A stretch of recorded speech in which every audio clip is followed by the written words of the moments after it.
আমি এখানে যাওয়ার সময় বললাম, ভাই রমজান মাস, আপনার দিনে কি একটু মায়া নাই? আপনি হাফ প্যান্ট পরে বাইরে চলে যাচ্ছেন, 27 রাত্রির মধ্যে কি আপনার একটু দিল কাঁদে না যে আগামী 27 রাত আমি পাবো কিনা তাও জানি না। আল্লাহ রাব্বুল আলামিন আমার রিজিকে এমন একটা রাত্রি দিয়েছেন, এটার কদর করে ইবাদত বندگی করার দরকার আছে না?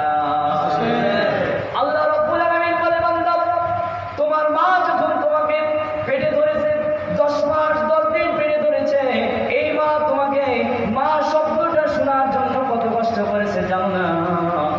মা তোমাকে পেটে ধরার পরে মা ঠিক মতো খাইতে পারতেন না, মা ঠিক মতো কথা বলতে পারতেন না। মায়ের মাঝে মাঝে আমরা পেটের মধ্যে লাথি দিতাম কি দিতাম না?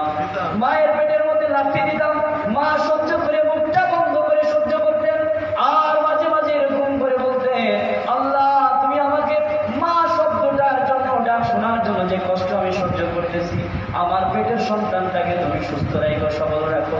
কোনোদিন বলে না মা আমার এই সন্তানটাকে তুমি তাড়াতাড়ি বের করে সরাও, আমি এরকম সন্তান চাই না, এরকম কেউ বলছে নাকি? বলে না। মায়ের ভিতরে এত পরিমাণ দয়া, মা সন্তানকে দেখে নাই কিন্তু মায়ের এত পরিমাণ মায়া।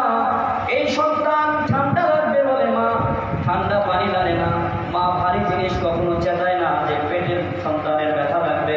এই সন্তান যখন ভূমিষ্ঠ হবে, সমস্ত মানুষ যখন ধরে থাকে পরিবারের